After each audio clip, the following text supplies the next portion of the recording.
So I get asked about Black people in the Soviet Union a lot, so I thought I would talk about Robert Robinson, arguably one of the most famous Black Americans in the Soviet Union. But his story is complicated. In the 40s, Anna Louise Strong was already writing about his legacy and using him as a sort of tool in her storytelling, which in itself is telling of his life, often being used as a propaganda tool by both the Soviet Union and the United States.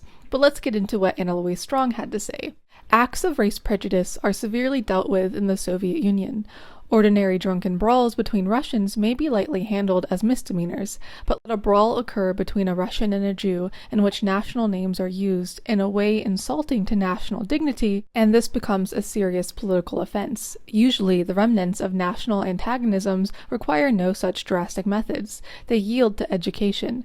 But the American workers who helped build the Stalingrad tractor plant will long remember the clash that Lewis and Brown had with the Soviet courts after their fight with a black man named Robinson, in the course of which they called him a damn low-down N-word. The two white men were deported to America, disgraced by Soviet eyes by a serious political offense. The black man remained and is now a member of the Moscow city government. So in the 20s to 40s, the Soviet Union actually hired a lot of workers from the United States to help build things, including a lot of Black Americans, many of whom preferred to stay in the Soviet Union because they were treated much better than they were in the United States. Robert Robinson was one of the few who didn't want to stay, but then he gained a lot of publicity for this incident, and attention that he never wanted. He fought really hard to go back to the United States, but because he was being used as this symbol, he was denied the ability to leave many times.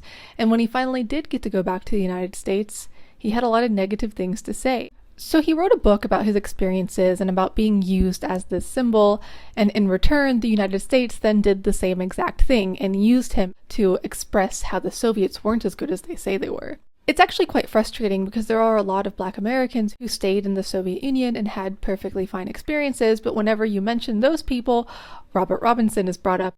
Even in his legacy and his desire to not be used, he is still continuously used to promote different views on historical events. His experience is real and valid, and I encourage you to read more about it, but it's important to remember that for as many Black Americans there were in the USSR, there were that many different experiences. All of which vary, all of them are real and valid, and we need to remember this when we view history, that we can't blanket an entire experience and country based off of one specific account. Even with Robert Robinson, there are various accounts and ways of telling his story that people use to further their ideas, with little regard to his wishes.